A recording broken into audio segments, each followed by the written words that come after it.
conférence. Si vous avez des questions, n'hésitez pas à les garder puisqu'on aura un deuxième temps à partir de 9h30 où on sera vraiment sur un temps de questions-réponses et où vous pourrez poser vos questions, faire part de vos remarques. Donc c'est valable aussi pour les personnes évidemment dans la salle. Voilà pour les règles du jeu et puis sans plus tarder, donc je vais passer la parole à Guillaume Nathan pour 25 minutes d'intervention. Bonjour à tous.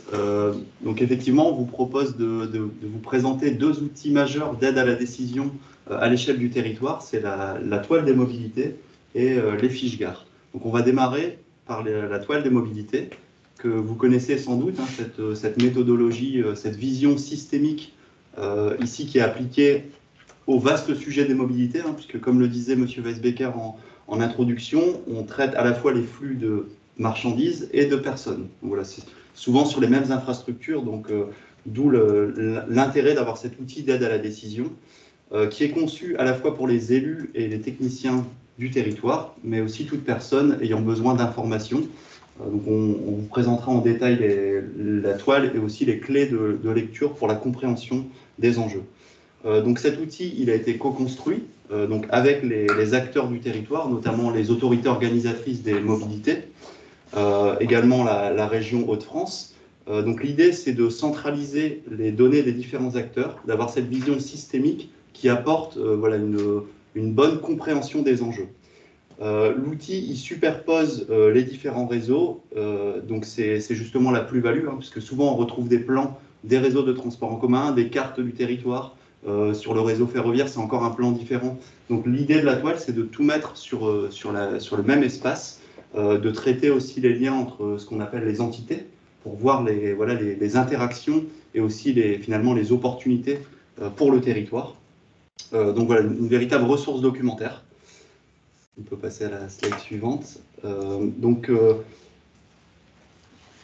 Comme je le disais, l'idée, c'est de rassembler toutes les données dont on dispose. Alors nous, on n'est pas forcément propriétaire des données. En revanche, ce qu'on constate, c'est quand même que les données, elles restent souvent dans des tableaux Excel, dans les ordinateurs de chacun ou de chaque organisme.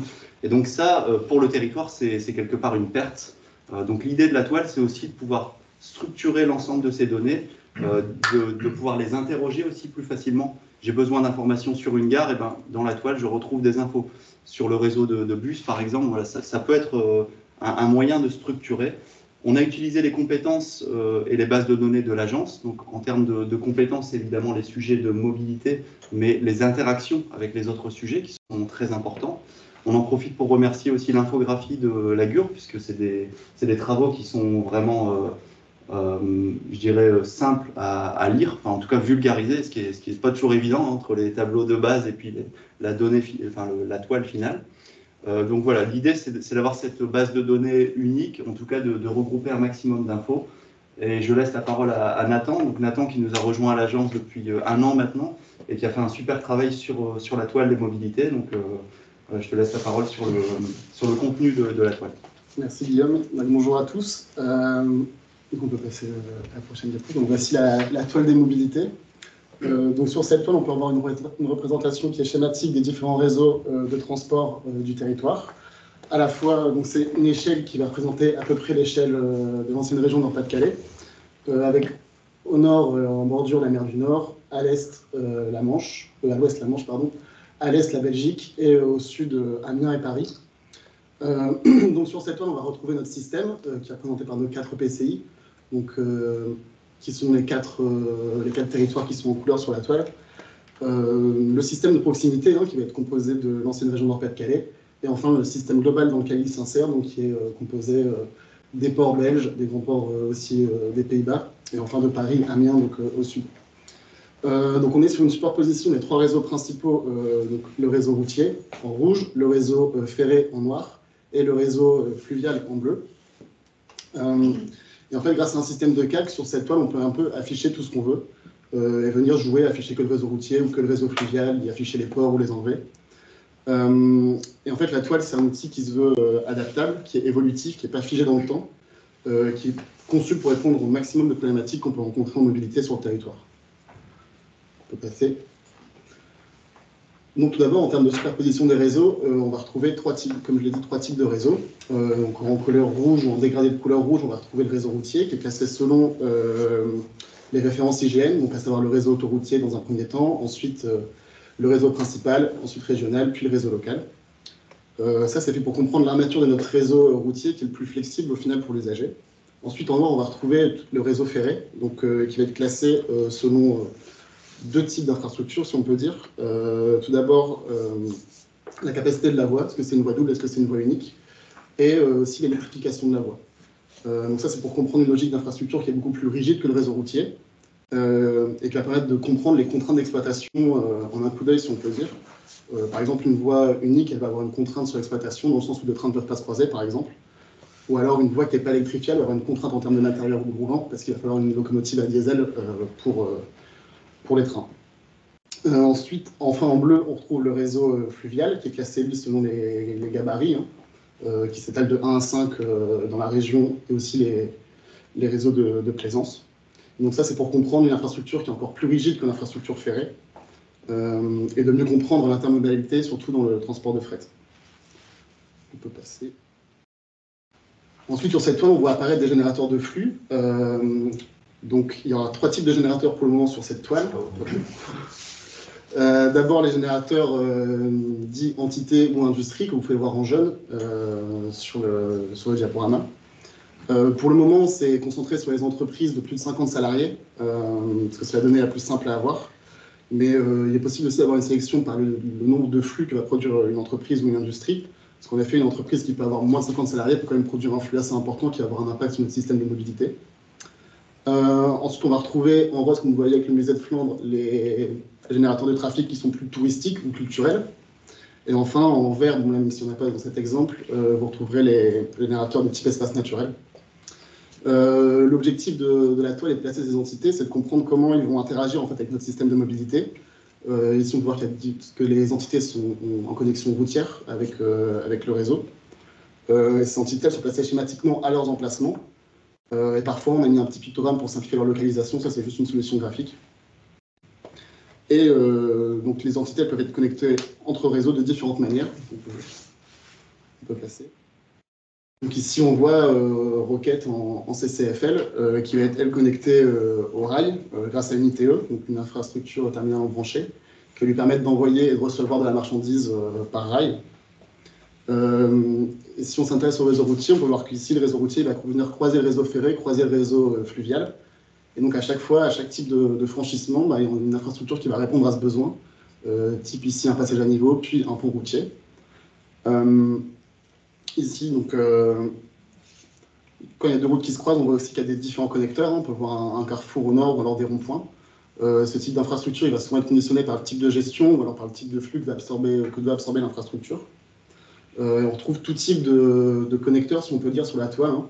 Donc des connecteurs plutôt maritimes avec des terminaux serraliers, terminal conteneurs, terminal vrac, des infrastructures plus fluviales, des aéroports, bien sûr, des gares de fret, et aussi tout type d'infrastructures routières comme des ponts, des échangeurs, des ronds-points.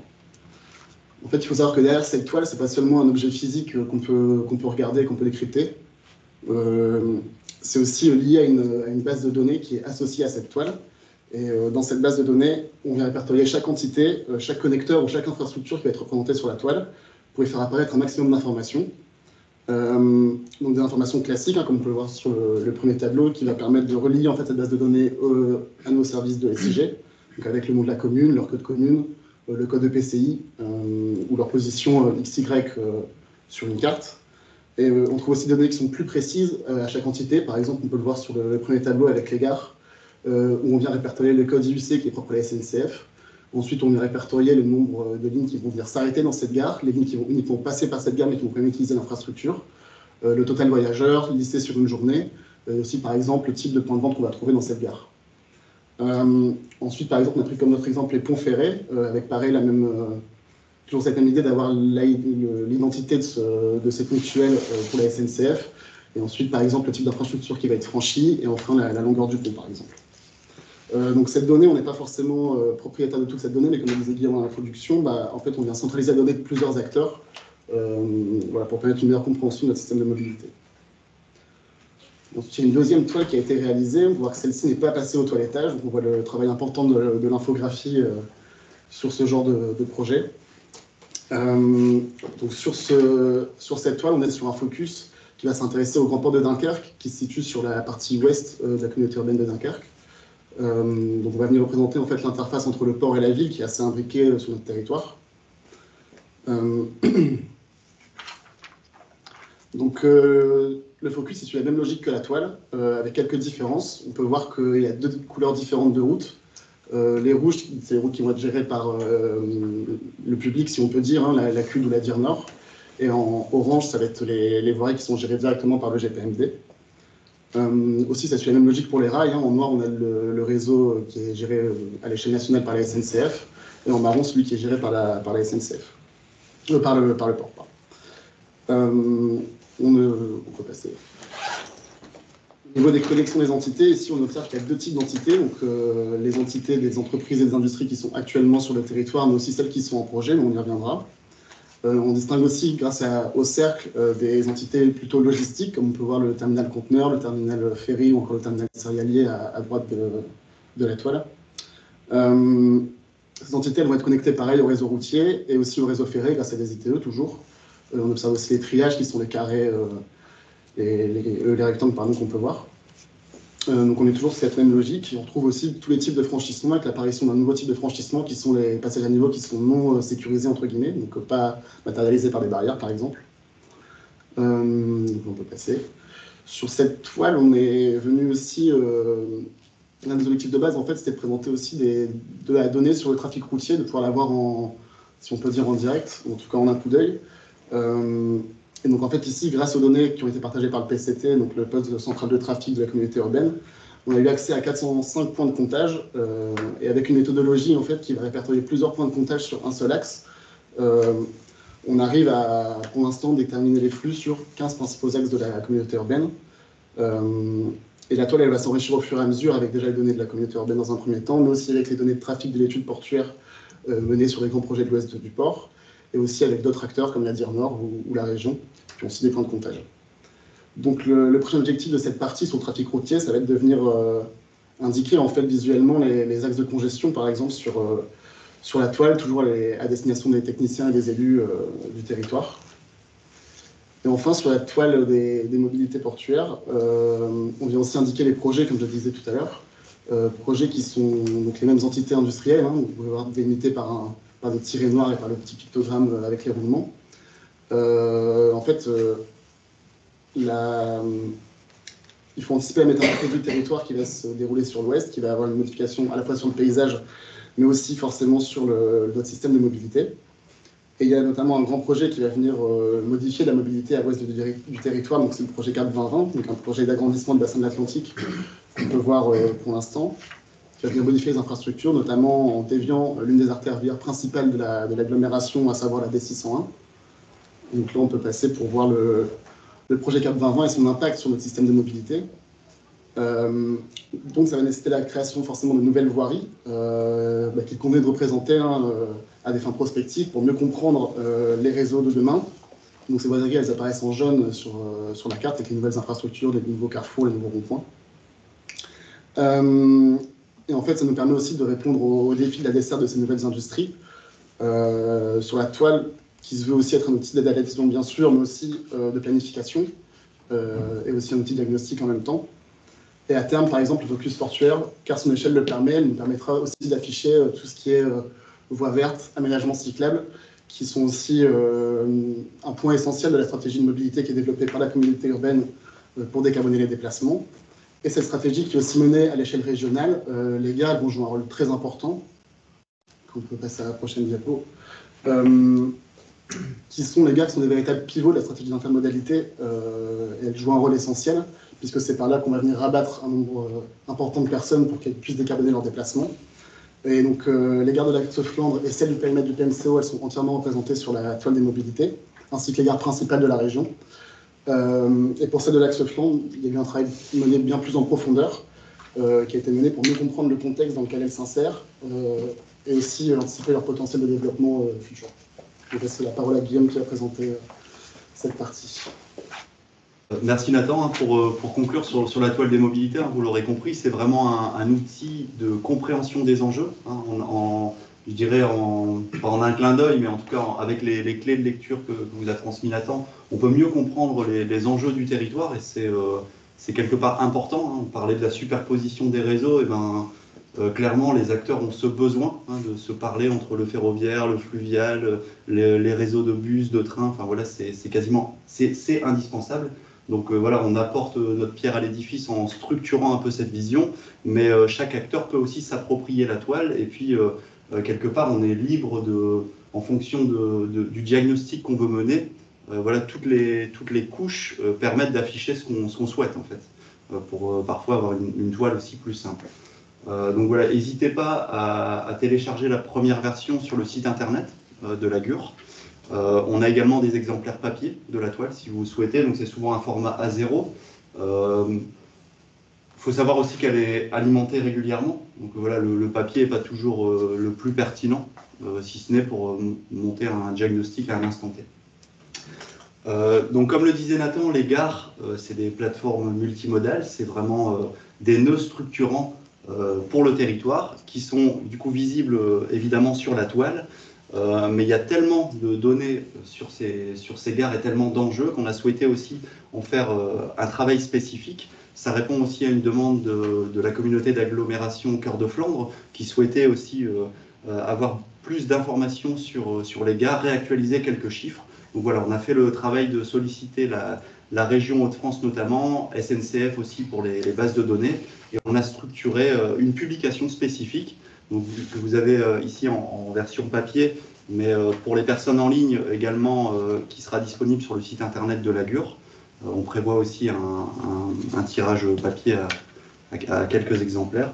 Donc voilà, je vais vous présenter un peu le contenu de ces fiches gares et comment aussi elles permettent finalement d'améliorer la compréhension du territoire. Donc c'est clairement un outil pour synthétiser toutes les données existantes sur les gares. En fait, dans le même constat que la toile, voilà, il y a beaucoup d'informations qui ne sont pas forcément diffusées, qui ne sont pas actualisées. Donc je pense pour les élus des territoires qui ont une gare, par exemple, ou même les techniciens qui travaillent en lien, ou même les habitants qui souhaitent avoir des informations, et c'est intéressant d'avoir cette fiche voilà, qui est sous format 4 pages, synthétique, qui met en évidence les principaux chiffres et qui vous donne les clés de lecture. Donc à l'échelle de l'axe Flandre, il y a 19 gares. Donc on a fait 19 fiches. Ça permet aussi de comparer les gares entre elles. Alors, on a fait des indicateurs de comparaison, mais aussi d'une fiche à l'autre, ça permet de se positionner. C'est un premier outil. Voilà. Il n'y a pas tous les chiffres, hein, il fallait faire des choix aussi. C'est un premier outil de diagnostic, mais évidemment, si vous avez des besoins sur une gare en particulier, on peut aller aussi plus loin que cette fiche synthétique. Ça permet aussi de se poser les questions. Qu'est-ce que finalement on peut améliorer? Voilà, on voit quelque part la fréquentation, la desserte. Alors c'est beaucoup des sujets aussi régionaux, hein, puisque c'est la région qui est autorité organisatrice sur le ferroviaire, mais voilà, ça permet en tout cas de poser les bases et d'avoir cette ressource documentaire à disposition. Comment on a réalisé cette publication? Eh bien, on a rassemblé toutes les données en open data, notamment ceux de la SNCF. On a complété avec les données de la région Hauts-de-France, et puis aussi avec des remontées du terrain. Voilà, on a été sur chacune des gares pour recenser, par exemple, les stationnements vélos, les stationnements vélos sécurisés, ou ajouter les projets, les services sur les parvis, etc., pour faire une fiche un peu plus, la plus complète possible. Voilà, il y a aussi des données du CEREMA avec la base de données Géofer. On a fait des isochrones d'accessibilité, donc c'est des zones en 15 minutes par exemple pour rejoindre la gare. Donc ça, c'est avec un outil qui s'appelle Open Route Service, et puis des données INSEE évidemment sur la population. Donc on peut passer à cette slide qui vous montre un aperçu en fait de la fiche. Et là, je tiens vraiment à souligner le travail de Carole sur l'infographie de ces fiches. Nous, ça nous permet voilà, de mettre en évidence les données. En fait, clairement, si on vous transmettait un tableau avec ces données, ce serait pas la même chose du tout. Pourtant, à la base, c'est bien un tableau de données, donc ça, voilà, ça nous permet quelque part de valoriser les informations et de diffuser la connaissance. Donc vous avez ici l'exemple de la fiche gare de Hasbrook, qui est un nœud ferroviaire important à l'échelle de l'axe Flandre, et même à l'échelle régionale. Donc une première page qui vous montre un peu l'introduction, la position d'Hasbrook dans l'axe Flandre, et puis un petit texte voilà, d'introduction. La deuxième page qui vous montre les informations clés. Là, c'est vraiment les informations essentielles à connaître pour le territoire. On va venir en détail sur le contenu. Ensuite, on a la troisième page qui... Alors là, il y a un petit souci dans le PowerPoint, mais la troisième page, c'est plutôt sur l'accès à la gare. Donc c'est le nombre de places, la desserte, l'aspect accessibilité. Et une dernière page sur les services voilà, qu'on peut retrouver, les contacts utiles aussi. Voilà, ça peut permettre d'aller plus loin aussi sur le sujet. Donc on peut passer... Tu peux mettre les trois. Donc effectivement, les questions à se poser, là c'est l'exemple de Dunkerque, on passe voilà, d'une gare à une autre facilement sur la publication. Donc pour Dunkerque par exemple, quel est le niveau d'usage de la gare? Et bien, on voit qu'on a quasiment 2 millions de voyageurs en 2022. Donc voilà, c'est aussi un chiffre important. À mettre en perspective aussi avec d'autres données, hein. On discutait avec Adrien Barbeau sur la fréquentation de la gare routière à côté, où on a, je pense, 7 millions de voyages par an. Je dirais 5 plus. 5, enfin, ouais. Voilà, à ajuster. Chiffres à vérifier. Oui, à ajuster. Mais en tout cas, voilà, c'est pour vous dire qu'on peut aller plus loin aussi en croisant, par exemple, la fréquentation des trains avec la fréquentation de la gare routière qui est juste à côté, et ça fait voilà, une plateforme multimodale en commun. Donc là, c'est les données 2022.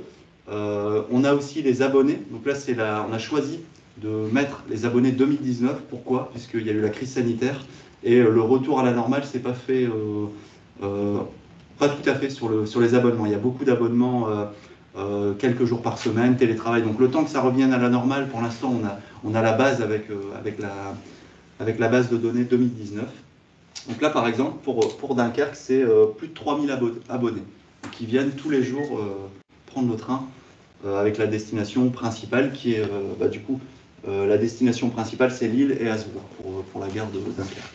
On a aussi le potentiel autour de la gare, ça c'est important. Donc on a calculé à peu près le volume, le nombre d'habitants, aussi pour comparer à la fréquentation, voir ce que ça donne. Donc là, à Dunkerque, on voit qu'on a quasiment 40 000 habitants à moins de 2 km de la gare. On sait qu'il y a un réseau de transport en commun gratuit aussi qui permet de rejoindre facilement ce nœud d'intermodalité. Donc tout ça, c'est des éléments à prendre en compte. On a chiffré aussi les emplois à proximité de la gare. Alors là, par exemple, pour la communauté urbaine, évidemment, on pourra étendre les périmètres et voir un peu dans l'aspect prospectif, hein, un peu à l'image de la toile, on peut aussi avoir cet aspect prospectif de quels emplois à venir aussi, ce qui est aussi important, puisque le réseau ferroviaire, eh ben, ça va être un élément structurant de cette desserte des futurs emplois, notamment industriels. On a aussi les chiffres sur les étudiants, hein, les élèves à proximité, donc voilà, c'est intéressant d'avoir ces éléments, et l'amplitude horaire, bien sûr, pour voir à quelle heure on peut partir au plus tôt le matin et revenir au plus tard le soir, ce qui est intéressant pour les usagers. Donc, les questions, encore une fois, sur ces fiches gares, combien de trains font une halte dans la gare? Donc là, c'est l'exemple de la gare de Bergue, où on voit que 50 trains s'arrêtent chaque jour ouvré à la gare, donc une desserte quand même intéressante. On a comparé aussi à la réforme ferroviaire de 2019, voir combien de TER en plus ou en moins. Là, pour le coup, il y a 3 TER en plus. On a le trafic quotidien des lignes qui s'arrêtent vraiment à la gare de Bergue. Donc là, ici, sur 3 lignes, hein, Arras-Dunkerque, Lille-Dunkerque et Hasbrook-Dunkerque. Vous savez que la SNCF a restructuré un peu son offre avec des chronos qui sont notés K et des proxys notés P. Mais voilà, vous avez le détail des trains qui s'arrêtent, et c'est important, je pense, à la fois pour l'aspect diagnostic, mais aussi usage au quotidien de la gare. On a aussi traité les questions d'intermodalité, et c'est là que le travail de terrain il est quand même important, avec le recensement des places de parking. Alors on a vraiment compté les places lorsqu'elles étaient sur des poches de parking voilà, dédiées à la gare. Parfois sur le stationnement en voirie aussi le long, enfin voilà, vous verrez dans les différentes fiches les méthodes de calcul. Les places vélo sécurisées, les places vélo arceau libre, si on peut dire, je pose mon vélo sans avoir de badge d'accès. On a aussi traité les lignes de cars, pour la gare de Bergue, c'est les cars interurbains de la région Hauts-de-France. Pour la gare de Dunkerque, tout à l'heure, c'était évidemment tout le réseau avec le réseau Decabus. Et puis voilà, des informations sur la distance. Là, on voit que la plateforme est au plus loin à 50 mètres. Hein, elle est vraiment collée à la gare. Donc ça fait une plateforme multimodale intéressante pour la gare de Berck. Alors on revient sur l'exemple d'Hazebrouck avec les fameux isochrones d'accessibilité qui sont pour nous importants pour voir comment finalement on peut accéder à la gare. Donc vous avez 3 modes de déplacement, en voiture, en vélo et à pied. Donc voilà, 3 isochrones différents à 10 minutes en voiture ou 15 minutes pour les 2 autres modes. Alors évidemment, ça c'est des isochrones voilà, de temps d'accès. On ne parle pas de qualité de parcours, mais l'idée aussi, c'est parfois d'aller plus loin. On pourrait croiser avec les aménagements cyclables, par exemple, autour d'Hazebrouck, le plan vélo de l'agglomération pour voir quels sont les itinéraires privilégiés. On sait, par exemple, sur ce territoire, ça bouge beaucoup. Voilà, il y a des infrastructures cyclables en création en ce moment. Donc c'est aussi, ça va inciter, je pense, même au-delà du temps d'accès, de se dire, au-delà, on y est en 10 minutes ou 15, il y a la question de la sécurité et de la qualité du cheminement. Et puis, vous avez l'information sur les abonnés. Donc, on voit finalement l'aire de chalandise de la gare, dans quel périmètre ça peut drainer les usagers qui viennent du coup quotidiennement. Voilà, ça permet de croiser aussi avec les destinations principales. On sait qu'il y a des perspectives intéressantes aussi. On parle de plus en plus du service express métropolitain, donc notamment jusqu'à Hazebrouck. Voilà, ce sera intéressant à suivre aussi pour ces gares. Donc tout ça pour dire que nous, on va continuer d'actualiser ces fiches. On prévoit une mise à jour annuelle, parce que c'est vrai que les chiffres évoluent. Et donc sur la même méthode que l'étoile, hein, vous pouvez télécharger une version ou disposer d'une version papier, mais voilà, on va essayer d'actualiser et de mettre à jour chaque année sur le site avec les nouveaux chiffres. On en a terminé avec cette présentation globale. On a respecté à peu près le timing, je pense. Impressionnant. Merci pour votre attention et on est à votre disposition pour les échanges ou toute question à la fois sur la toile des mobilités et sur la version fiche gare actualisée. Merci Guillaume et Nathan pour le fond, et puis donc merci à Carole qui est dans la salle pour toute la mise en page des fiches gare, et à Joachim, je ne sais pas s'il est connecté, pour toute la mise en forme de la toile. On voit que l'aspect graphique est important pour que toutes ces données soient bien compréhensibles.